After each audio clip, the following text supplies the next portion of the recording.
যে মানুষটা উদয়াস্ত পরিশ্রম করে চলেছে আপনার জন্য, আপনাদের জন্য, যে মানুষটা খেয়াল রাখে আপনার ছোট ছোট প্রয়োজনের, ছোট ছোট খুশির, ভেবে দেখেছেন কখনো সেই মানুষটা কেমন আছে? মনে রেখেছেন সেও একটা মানুষ, কোনো যন্ত্র নয়। তারও মন আছে, ভালো লাগা আছে, খারাপ লাগা আছে। আচ্ছা, আপনি কখনো খেয়াল করেছেন ওই মানুষটা কতটা যত্ন করে আপনার? কি মনে করেন ওই যত্ন পাওয়াটা আপনার অধিকার, আপনার হক? আপনি আপনার সংসারে ওকে থাকতে দিয়ে ধন্য করেছেন, তাই আপনার যত্ন করাটা ওর কাজ? না, ভুল করছেন।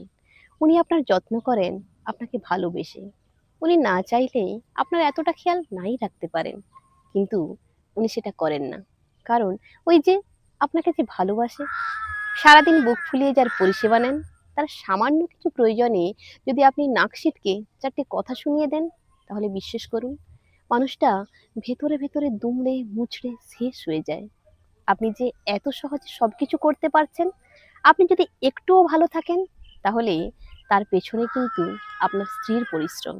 তাই নিজের হক বলে ওর ভালোবাসাকে অসম্মান করবেন না। কি এমন হবে যদি আপনিও তার একটু যত্ন করেন, তারও ভালো থাকার খেয়াল রাখেন, তারও ছোট ছোট খুশির খেয়াল রাখেন? বিশ্বাস করুন, মেয়েরা বেশি কিছু চায় না।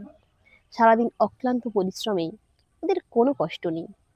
যদি দিনের শেষে আপনার থেকে একটু ভালো ব্যবহার, একটু ভালোবাসা পায়। তাই স্ত্রীকে টেকেন ফর গ্র্যান্টেড করবেন না। তার ইচ্ছেকে, অনুভূতিকে সম্মান করুন। সারাদিন কি আর করো না বলে স্ত্রীর প্রতি সহানুভূতিশীল হন। তার পরিশ্রমকে স্বীকৃতি জানান, সম্মান করুন। দেখবেন আপনার খিটখিটে বউটাও লক্ষ্মী হয়ে গেছে।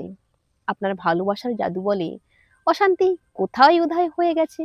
সংসারে স্বর্গ সুখ নেমে এসেছে।